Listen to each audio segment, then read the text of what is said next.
I gave them everything I had. And somehow they wanted more. The day my sister said she was pregnant again, I didn't cry. I just stared at the fifth empty crib in my mind. 3 years, 4 kids, and every piece of my freedom gone. I'd built her a family from the ashes of my own. She called it help. I called it a slow erasure. I'm Alyssa Dunn, 26, former bakery owner turned live-in nanny. I worked double shifts at a coffee shop, studied design at night, and still got blamed when the kids forgot their lunches. She said I owed her rent for the room I barely slept in. I smiled instead of breaking. That was her mistake. Because when I finally broke, I didn't yell. I planned. By morning, I wasn't her sister anymore. I was the woman about to disappear on purpose. They thought I couldn't live without them. They were about to learn I could. Morning starts before the sun. 4 alarms, 4 backpacks, 4 hungry voices calling my name. Logan and Ellie fight over the last Pop-Tart. Hunter spills orange juice across the counter. Nora clings to my leg, begging for braids before school. My coffee goes cold before I ever taste it. The drive is chaos. Music, complaints, questions about dinosaurs. I drop them off and head to the coffee shop, where strangers bark orders louder than my sister ever thanked me. 6 hours of burnt milk and fake smiles for $15 an hour. Then home again. Homework, spaghetti, laundry, bedtime stories. Rinse, repeat, survive. Cheryl works nights, sleeps days, and calls it sacrifice. Blake lounges, jokes about teamwork, never lifts a hand. You're so good with them, Cheryl says, like it's praise. It isn't. It's a chain disguised as gratitude. I'm raising her kids while she raises excuses. Tara, my best friend, finally says what I won't. You're not their mom, Alyssa. You can't keep disappearing for them. Her words sting because they're true. Every dollar, every hour, every ounce of energy, gone. The bakery, my savings, my future, traded for someone else's comfort. I open my laptop at midnight, stare at unfinished logos, and realize I haven't designed anything for myself in weeks. I'm not building a life anymore. I'm maintaining theirs. I love those kids. Their laughter keeps me standing when my knees want to give out. But love shouldn't cost your entire identity. They called it family. I called it survival. It started with one conversation that wouldn't leave my head. Tara's voice repeating, "You deserve your own life." The words followed me into every grocery aisle and carpool lane. Then Cheryl dropped her newest demand.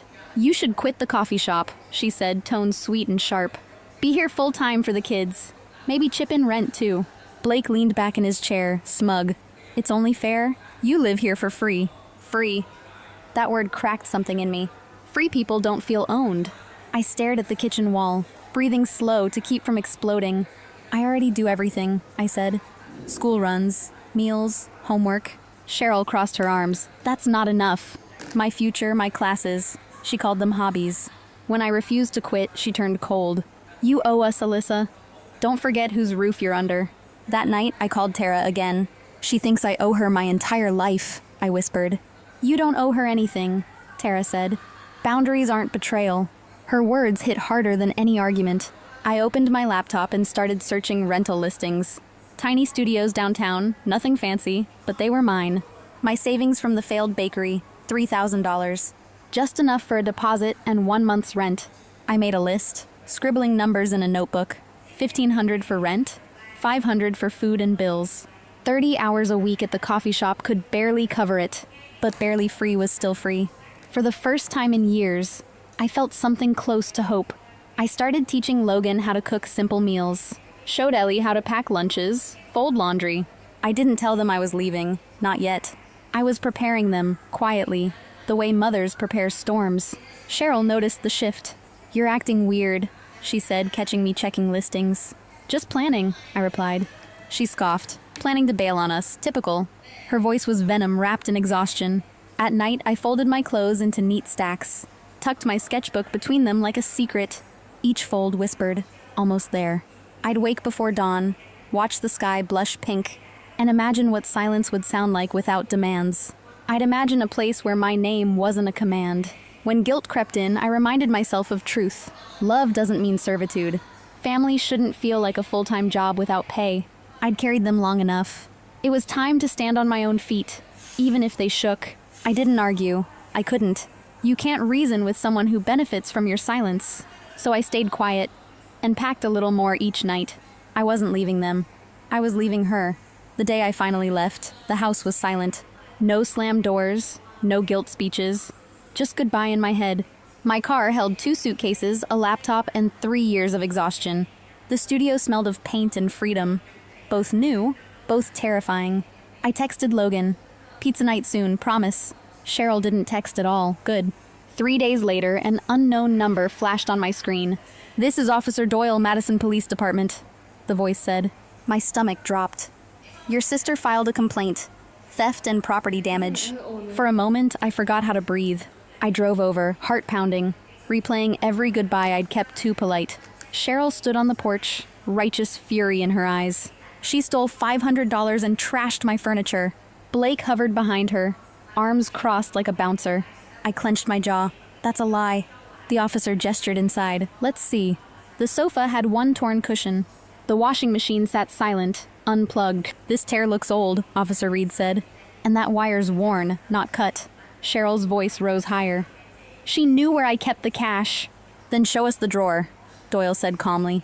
Logan appeared in the doorway, pale but steady. "Mom's lying," he said quietly. "That couch has been broken for months. Hunter spilled juice on it. And the washing machine? She broke it last week." Cheryl froze. "Logan, stop." He didn't.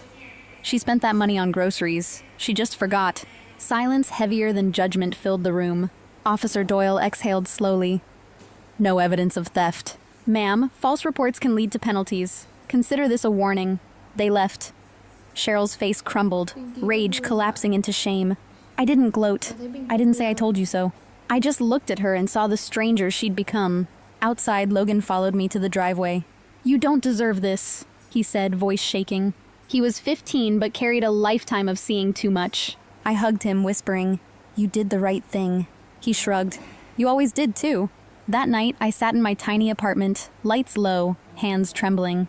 The quiet felt heavier than noise. I realized freedom doesn't come wrapped in celebration. It comes in aftermath, the kind that burns, then heals. My phone buzzed with missed calls, Cheryl's name flashing again and again.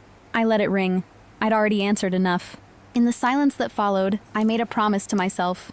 No more living as an apology. No more shrinking to fit someone else's comfort. The weight I carried wasn't guilt anymore. It was peace. The truth finally spoke. And it wasn't hers. She called the cops on me, but her own son told the truth. After the police incident, Cheryl went quiet. But silence from her was never peace. It was planning. 2 weeks later, Tara called. "She's posting online, Alyssa. Telling everyone you abandoned her kids after stealing money." I stared at my screen, heartbeat heavy in my ears. Even freedom came with claws. The posts spread fast. Her friends shared them, family whispered. And people I hadn't seen in years messaged, asking if I'd really done it. I didn't defend myself, not at first. I wanted to. God, I wanted to. But I'd learned one truth. Chaos feeds on attention. Then Logan texted, "You should say something. People believe her." That broke my restraint. I sat at my desk, laptop open, hands steady this time. Instead of rage, I wrote truth. Clean, simple, calm. I raised 4 kids for 3 years without pay. Worked nights, paid their bills. And when I left, they called it betrayal. Sometimes walking away isn't selfish, it's survival. I hit post, then logged off. By morning, the story had flipped. Messages poured in from women I'd never met. Mothers, sisters, caretakers who'd lived the same exhaustion. They called me brave. Some called me family. For the first time, my name wasn't attached to guilt. It was respect. Tara grinned when she called. "You just went viral." I laughed through tears. Guess honesty travels fast. Even Cheryl's friends started deleting their comments. Blake? He vanished like cowards do when the truth gets loud. Logan messaged me, "Mom's losing it." "But thank you," I replied. "Don't thank me. Just learn from it." The next day, Cheryl showed up at my building. Eyes red, words sharp. "You humiliated me." I opened the door halfway. "No, Cheryl, you did that yourself." She looked around my tiny studio like it was a sin to own peace. "You think you're better than us now?" "No," I said softly, "just finally equal." Her face hardened, then cracked. She turned and left. My small studio became more than a room. It became proof. Proof that peace doesn't come from running, but from standing your ground when no one else claps. Clients reached out through that same post. One cafe owner wrote, "Anyone with that kind of backbone deserves work." By the next week, I had my first real design contract. Every file I sent, every logo I finished, Felt like another brick in a wall she couldn't climb. I wasn't hiding anymore. I was building. They tried to bury my name. I built a foundation with it. 3 months later, life finally had rhythm. Morning coffee, client calls, sketches, laughter, all mine. My apartment smelled like vanilla candles and fresh bread, not chaos or resentment. Tara stopped by every week, and sometimes she'd bring updates from the kids. Logan got his driver's permit. Ellie joined the art club. Hunter made the honor roll, and Nora learned to braid her own hair. Their lives were moving forward, without Cheryl's control. It hurt to know how much they'd endured, but it warmed me to see them growing through it. Cheryl, meanwhile, kept chasing new beginnings that never began. She bounced between jobs, posting filtered smiles and vague quotes about forgiveness. But forgiveness without accountability is just decoration. I stopped checking her updates. Peace doesn't need proof. One evening, while finalizing a brand design, I caught my reflection in the laptop screen. The same girl who once felt invisible. Except now she glowed. I'd thought freedom would feel loud, like fireworks or applause. But real peace is quiet. It breathes instead of burns. My phone buzzed. A message from Logan.